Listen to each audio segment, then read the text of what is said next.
Hello friends, welcome back to my YouTube channel study media. कैसे हैं आप सभी? उम्मीद करती हूँ कि आप सभी स्वस्थ होंगे, अच्छे से होंगे। तो आज इस वीडियो में हम करने वाले हैं क्लास 6 हिंदी की वसंत भाग 1 का पार्ट 2, जिसका नाम है बचपन। तो पिछली वीडियो में मैंने आपको पार्ट 1 वह चिड़िया जो का सरलार्थ, प्रश्न अभ्यास और सार करवाया था। इस वीडियो में मैं आपको पाठ का सार, सरलार्थ और प्रश्न अभ्यास करवाऊंगी। तो चलिए पहले पाठ पढ़ते हैं। बचपन। मैं तुम्हें अपने बचपन की ओर ले जाऊंगी। मैं तुमसे कुछ इतनी बड़ी हूँ कि तुम्हारी दादी भी हो सकती हूँ, तुम्हारी नानी भी, बड़ी बुआ भी, बड़ी मौसी भी। परिवार में मुझे सभी लोग जीजी कहकर ही पुकारते हैं। हाँ, मैं इन दिनों कुछ बड़ा यानी उम्र में सयाना महसूस करने लगी हूँ, शायद इसलिए कि पिछली शताब्दी में पैदा हुई थी। मेरे पहनने ओढ़ने में भी काफ़ी बदलाव आए हैं। पहले मैं रंग बिरंगे कपड़े पहनती रही हूँ, नीला, जामुनी, ग्रे, काला, चॉकलेटी। अब मन कुछ ऐसा करता है कि सफ़ेद पहनो, गहरे नहीं हल्के रंग। मैंने पिछले दशकों में तरह तरह की पोशाकें पहनी हैं। पहले फ्रॉक, फिर निक्कर, वॉकर, स्कर्ट, लहंगे, गरारे और अब चूड़ीदार और घेरदार कुर्ते। बचपन में कुछ फ्रॉक तो मुझे अब तक याद हैं। हल्की नीली और पीली धारी वाला फ्रॉक, गोल कॉलर और बाजू पर भी गोल कफ, एक हल्के गुलाबी रंग का बारीक चुन्नट वाला घेरदार फ्रॉक, नीचे गुलाबी रंग की फ्रिल। उन दिनों फ्रॉक के ऊपर की जेब में रुमाल और बालों में इतराते रंग बिरंगे रिबन का चलन था। लेमन कलर का बड़ा प्लेटों वाला गर्म फ्रॉक जिसके नीचे फर टकी थी। 2 ट्यूनिक भी याद हैं, एक चॉकलेट रंग का और अंदर की कोटी प्याजी, दूसरा ग्रे और उसके साथ सफ़ेद कोटी। मुझे अपने मोज़े और स्टॉकिंग भी याद हैं। बचपन में हमें अपने मोज़े खुद धोने पड़ते थे। वह नौकर या नौकरानी को नहीं दिए जा सकते थे, इसकी सख्त मनाही थी। हम बच्चे इतवार की सुबह इसी में लगते। धो लेने के बाद अपने अपने जूते पॉलिश करके चमकाते। जब जूते कपड़े या ब्रश से रगड़ते तो पॉलिश की चमक उभरने लगती। सर्वर, मुझे आज भी बूट पॉलिश करना अच्छा लगता है। हालांकि अब नई नई किस्म के शू आ रहे हैं। कहना होगा कि ये पहले से कहीं ज़्यादा आरामदेह हैं। हमें जब नए जूते मिलते, उसके साथ ही छालों का इलाज शुरू हो जाता। जब कभी लंबी सैर पर निकलते, अपने आसपास रुई ज़रूर रखते। जूता लगा तो रुई मोज़े के अंदर। हाँ, हमारे तुम्हारे बचपन में तो बहुत फ़र्क हो चुका है। हर शनिचर को हमें ऑलिव ऑयल या कैस्टर ऑयल पीना पड़ता। यह एक मुश्किल काम था। शनिचर को सुबह से ही नाक में इसकी गंध आने लगती। छोटे शीशे की गिलास जिन पर ठीक खुराक के लिए निशान पड़े रहते, उन्हें देखते ही मितली होने लगती। मुझे आज भी लगता है कि अगर हम न पीते वह शनिवारी दवा तो कुछ ज़्यादा बिगड़ने वाला नहीं था, सेहत ठीक ही रहती। तुम्हें बताऊंगी कि हमारे समय और तुम्हारे समय में कितनी दूरी हो चुकी है। यहाँ तक कि बचपन की दिलचस्पियाँ भी बदल गई हैं। याद रहे, उन दिनों कुछ घरों में ग्रामोफोन थे, रेडियो और टेलीविज़न नहीं थे। हमारे बचपन की कुल्फ़ी आइसक्रीम हो गई है, कचौड़ी समोसा पेटीज़ में बदल गया है। शहतूत और फालसे और खसखस के शरबत कोक पेप्सी में। उन दिनों कोक नहीं, लेमनेड या विम्टो मिलती थी। शिमला और नई दिल्ली में बड़े हुए बच्चों को वेंगर्स और डेविको रेस्तरां की चॉकलेट और पेस्ट्री मज़ा देने वाली होती। हम भाई बहनों की ड्यूटी लगती शिमला मॉल में ब्राउन ब्रेड लाने की। हमारा घर मॉल से ज़्यादा दूर नहीं था। एक छोटी सी चढ़ाई और गिरजा मैदान पहुंच जाते।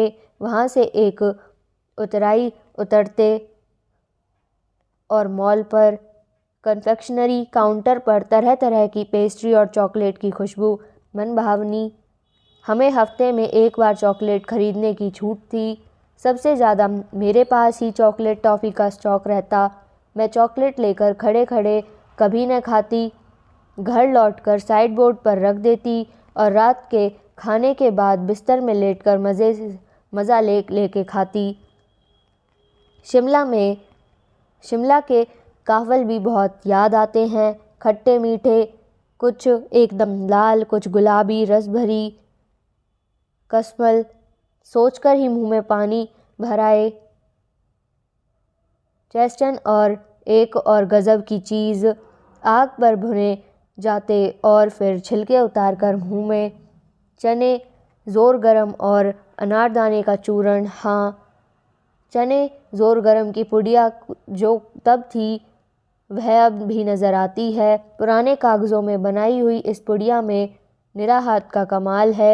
नीचे की तिरछी लपेटते हुए ऊपर की इतनी चौड़ी कि इन चने आसानी से हथेली पर पहुंच जाएं।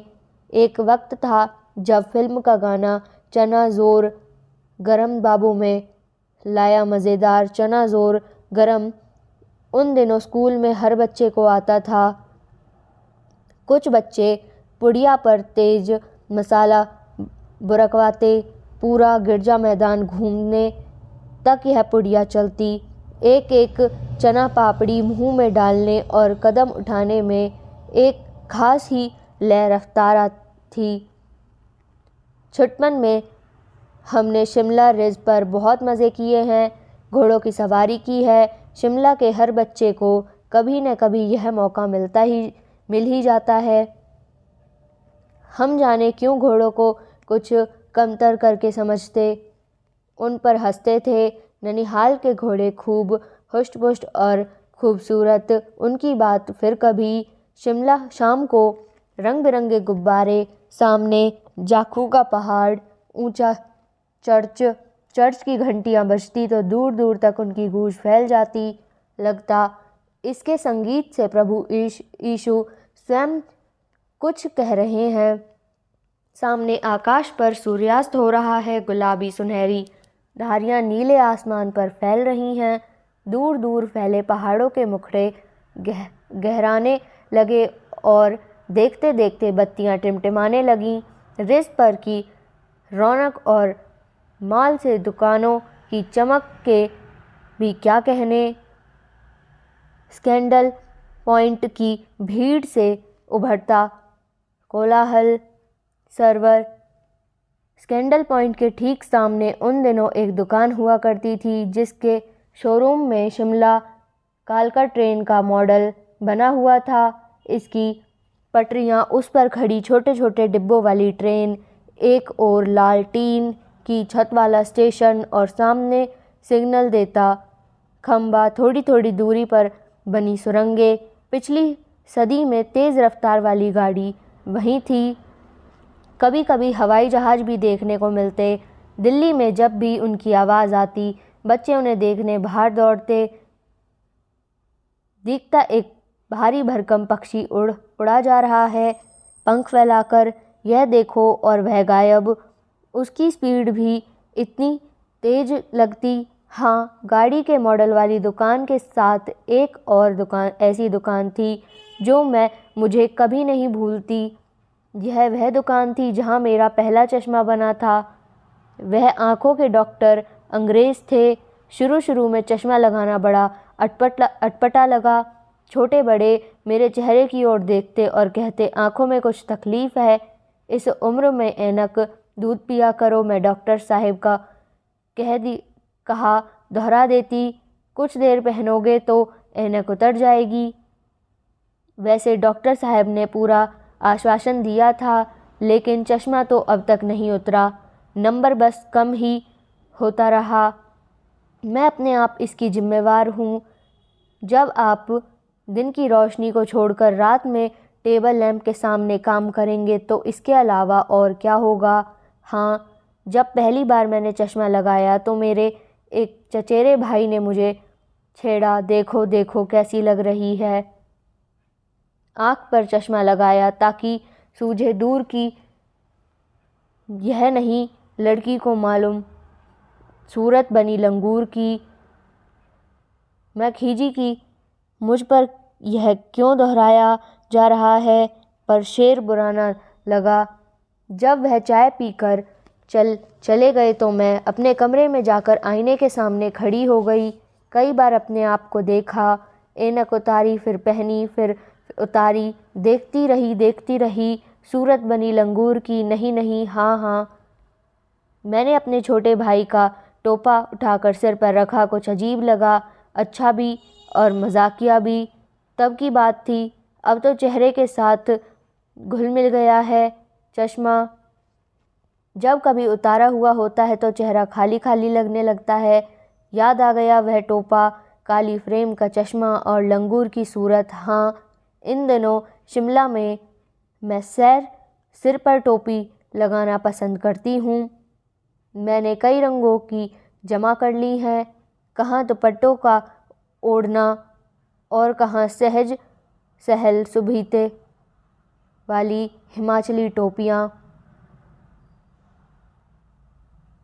तो अब हम इसका प्रश्न अभ्यास करेंगे। प्रश्न 1, लेखिका बचपन में इतवार की सुबह क्या क्या काम करती थी। इसका उत्तर है, लेखिका बचपन में इतवार की सुबह अपने मोजे धोती थी, उसके बाद जूतों को पॉलिश करती थी, पॉलिश के बाद ब्रश से रगड़कर पूरी तरह चमकाती थी। प्रश्न 2, तुम्हें बताऊंगी कि हमारे समय और तुम्हारे समय में कितनी दूरी हो चुकी है।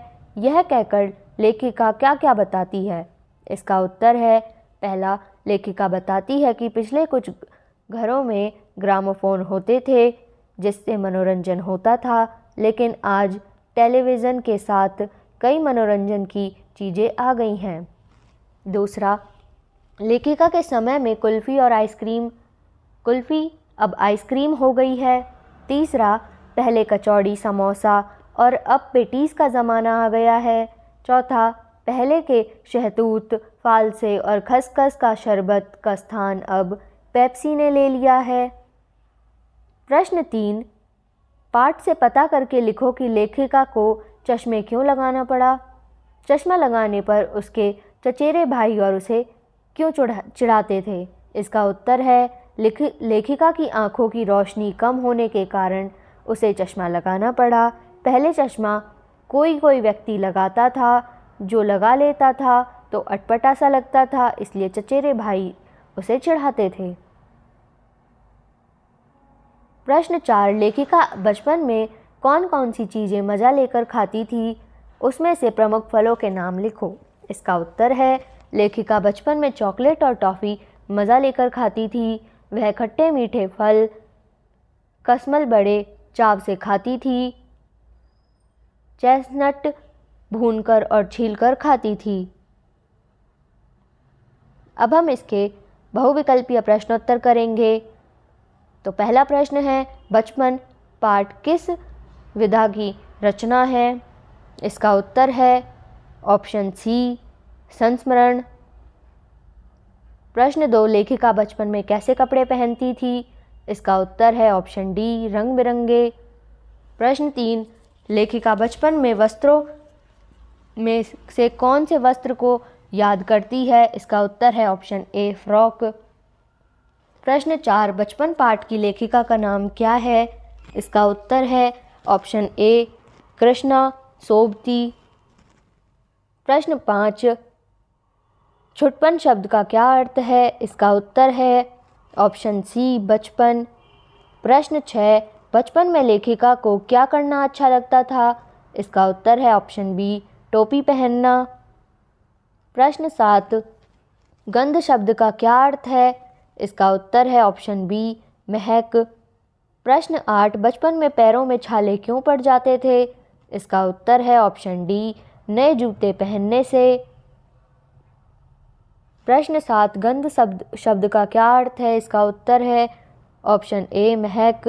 प्रश्न 8, बचपन में पैरों में छाले क्यों पड़ जाते थे?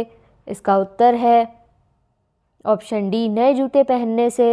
प्रश्न 9, बचपन में लेखिका को पीने के लिए क्या मिलता था? इसका उत्तर है ऑप्शन सी शरबत। प्रश्न 10, हर शनिवार को लेखिका को क्या पीना पड़ता था? इसका उत्तर है ऑप्शन डी ऑलिव ऑयल। प्रश्न 11, बचपन में पैरों में छाले क्यों पड़ जाते थे? इसका उत्तर है ऑप्शन डी नए जूते पहनने से। प्रश्न 12, लेखिका के बचपन की कुल्फ़ी अब क्या हो गई है? इसका उत्तर है ऑप्शन सी आइसक्रीम।